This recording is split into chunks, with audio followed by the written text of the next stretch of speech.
Pre-school સંચાલકોનો વિરોધ। Riverfront ખાતે pre-school સંચાલકોએ બેનર સાથે વિરોધ કર્યો। કહ્યું એએમસીએ અનૈતિકતાથી સીલ કર્યું છે। રાજકોટની અગ્નિકાંડની ઘટના બાદ અમદાવાદમાં અનેક પ્રી-સ્કૂલ સીલ મારવામાં આવી છે। 500 જેટલી પ્રી-સ્કૂલ બીયુ પરમિશન અને ફાયર સેફ્ટીના સાધનોના અભાવે સીલ કરવામાં આવી છે, જેને લઈને પ્રી-સ્કૂલ સંચાલકોમાં રોષ જોવા મળ્યો છે। પ્રી-સ્કૂલ સંચાલકો આજે સવારે સાબરમતી રિવરફ્રન્ટ ખાતે મોટી સંખ્યામાં ભેગા થયા હતા। સંચાલકોએ હાથમાં બેનર સાથે વિરોધ કર્યો હતો। સંચાલકોનું કહેવું છે કે અનૈતિકતાથી સ્કૂલ સીલ કરવામાં આવી છે।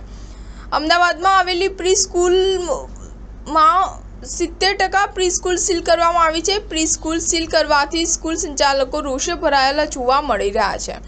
રિવરફ્રન્ટ પર ખુરશીઓ, હાથમાં બેનર સાથે સંચાલકો અને શિક્ષકોએ વિરોધ નોંધાવ્યો હતો। સંચાલકોએ પ્રી-સ્કૂલ ખોલવા તથા બીયુ પરમિશન માટે સમય આપવા માંગ કરી છે।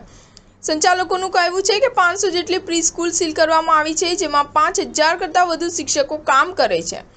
તેમની રોજગારી અત્યારે જોખમમાં છે। પ્રી-સ્કૂલમાં 50,000થી વધુ વિદ્યાર્થીઓ અભ્યાસ કરી રહ્યા હતા, જે અભ્યાસ પણ અત્યારે બંધ થયો છે।